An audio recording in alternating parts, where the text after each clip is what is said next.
Hello, I am Christina Mattis, and this is an audiobook about the different phases of the hero's journey, a pattern that can be found in myths, stories, and legends from a range of cultures and time periods. The hero's journey, oftentimes referred to as a monomyth, was popularized by a renowned scholar in mythology, Joseph Campbell. With no disrespect to Mr. Campbell, I will refer to the monomyth as the hero's journey, which I believe is a more commonly used term. According to Campbell, there are three distinct hero's journey phases with numerous subparts. First, the separation or departure phase. Second, the initiation phase. And third, the return phase. By the completion of this audiobook, you should have a general understanding of the full circle pattern of the hero's journey. Remember, even though you are provided with a handout, there's plenty of opportunity for you to write down more detailed notes or personal thoughts as you listen. Before I begin, I would like to make note that the hero's birth is typically deemed unusual. The hero can be born into royalty or has a god or goddess as a parent. Sometimes the hero is in danger at birth and needs to be hidden or disguised. Though this is not part of any of the hero's journey phases, it is an important hero characteristic to be made aware of.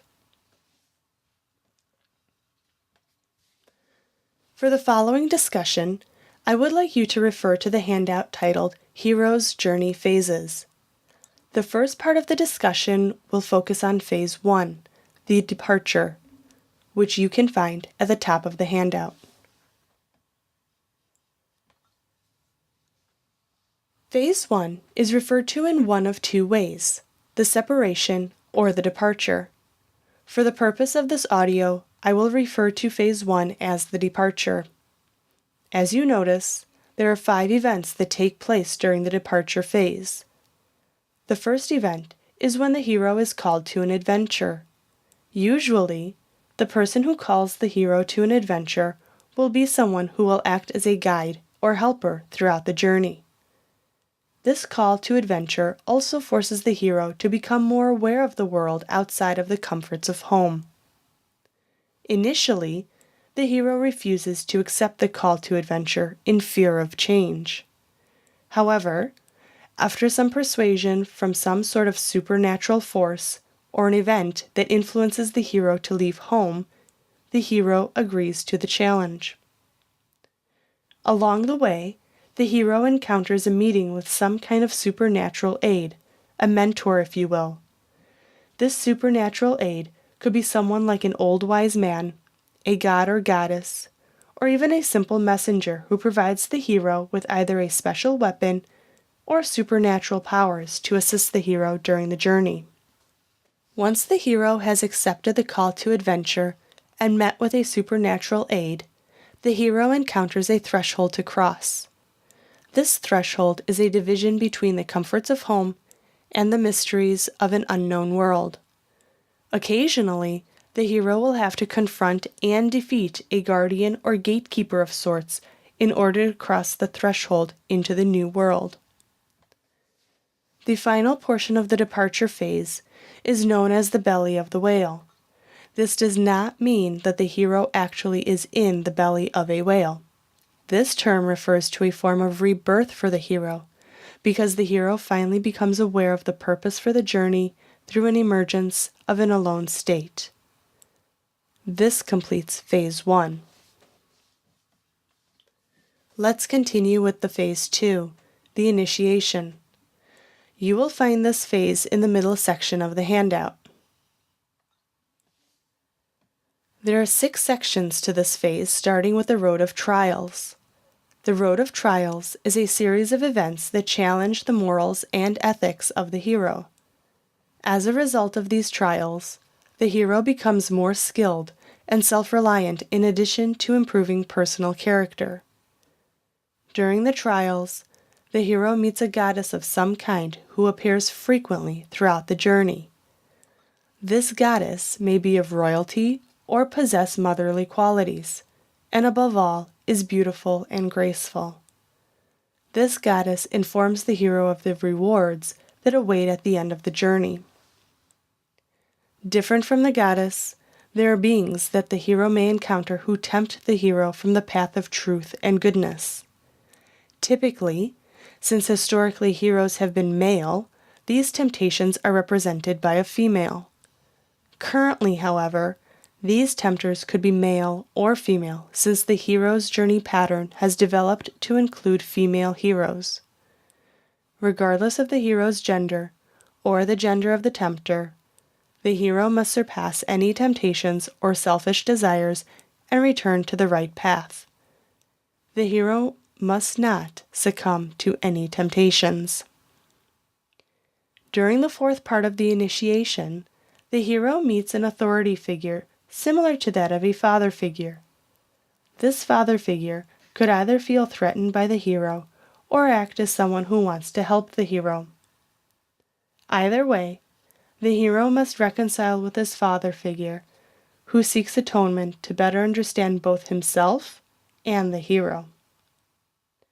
The apotheosis portion of Phase 2 could be considered as the most critical turning point for the hero.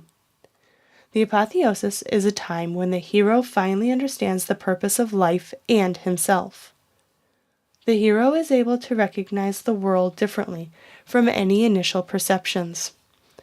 This is when the hero becomes totally selfless and places others before him or herself. Only when the hero experiences the apotheosis can the ultimate boon happen. With this new appreciation for life, the hero wants to share the realizations with all humankind. Typically, this new knowledge also reflects a sense of immortality. The ultimate boon completes the second phase. We will now conclude with the third phase, the return, which can be found at the bottom section of the handout. Even though the hero wants to share the new knowledge with humankind, the hero refuses to return to the original home where the experiences of childhood occurred. Ironically, the hero fears that the previous world won't accept any new learned lessons. If you notice, the hero initially refused to leave home for fear of change, whereas now the hero refuses to return home because of change. Regardless of the refusal, the hero finally agrees to return home only after the hero finishes the journey. This is known as the magic flight. Reflect back on how this is similar to the hero coming to terms with accepting the call to adventure. Here, the hero comes to terms with having to return home.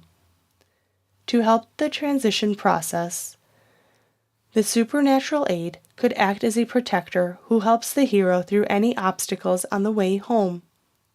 Moreover, the hero needs to escape from those whom the hero may have angered during the journey.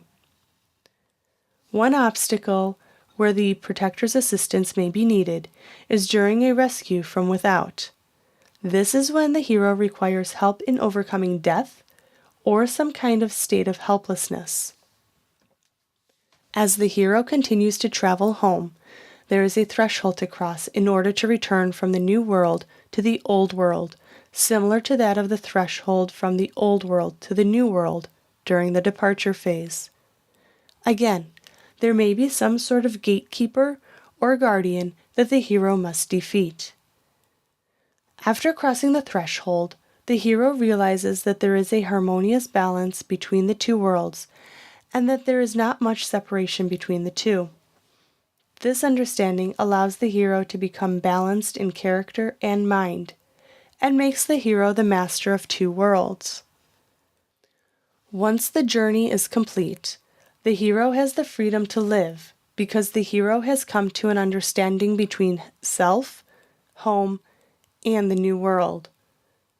By way of this balance and understanding, the hero can now be beneficial to the world.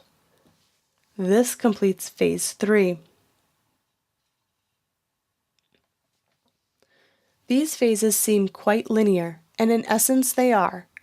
When viewing films or reading stories, you should be able to easily identify some pieces, if not all, of the hero's journey. Be aware, however, that the spacing between each event may differ. For instance, there could be 5 pages between the call to adventure and the refusal, but there could be 70 pages between the apotheosis and the ultimate boon. On another note that I would like to make you aware of is that the events may not happen in consecutive order. For instance, the hero might meet the supernatural aid prior to refusing the call to adventure. I hope that this gives you better insight about the hero's journey. We are now able to move on to viewing Star Wars: A New Hope, where we as a class will apply each event to Luke Skywalker's heroic journey. This will help you practice for when it comes time for you to apply your knowledge as an individual to Homer's The Odyssey. Thank you for listening.